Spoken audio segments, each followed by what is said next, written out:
বর্তমানে মুসলিম বিশ্বের একটি অন্যতম শক্তিশালী দেশ তুরস্ক, একটি মাত্র মুসলিম দেশ যে সব দিক দিয়ে উন্নত হচ্ছে এবং যত দিন যাচ্ছে মুসলমানদের গর্বে পরিণত হচ্ছে।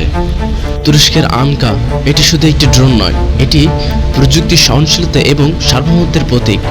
এটি আনকা তুরস্কের আকাশপথের নীরব প্রহরী। আনকা এর প্রথম শক্তি এর দীর্ঘ উড্ডয়নকাল। এটি একটানা 24 ঘন্টারও বেশি সময় আকাশের টহল দিতে পারে। 9100 মিটার বা 30,000 ফুট উচ্চতায় এটি পৃথিবীর দিকে তীক্ষ্ণ নজর রাখে। এর চোখ সাধারণ নয়, এটি ইলেকট্রো অপটিক্যাল, ইনফ্রারেড সেন্সর এবং সার রাডার বহন করে। দিনের আলোয় হোক বা গভীর রাতে, ঘন কুয়াশায় হোক বা মেঘে ঢাকা দিনে, এক নজর দাবিতে কোনো ফাঁক থাকে না। প্রতিটি গোপন গতিবিধি স্পষ্ট ধরা পড়ে।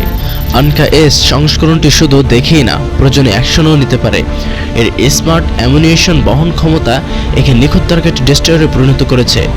এটি একটি আইএসটি এর গোয়েন্দা নজরদারির লক্ষ্য অর্জন ও রিকন সেন্সর প্ল্যাটফর্ম, যা প্রয়োজনীয় অনুযায়ী সরাসরি আঘাত হানতে প্রস্তুত।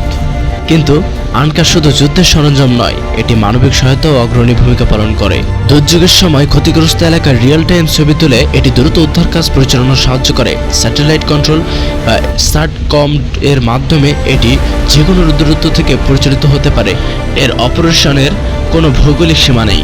সাহস, প্রযুক্তি এবং দায়িত্ববোধের সমন্বয়ে আনকা এটি শুধু একটি অ্যাসেট নয়, এটি তুরস্কের প্রযুক্তিগত স্বনির্ভরতার প্রমাণ। আনকা আকাশের শক্তি এবং শান্তিরক্ষক।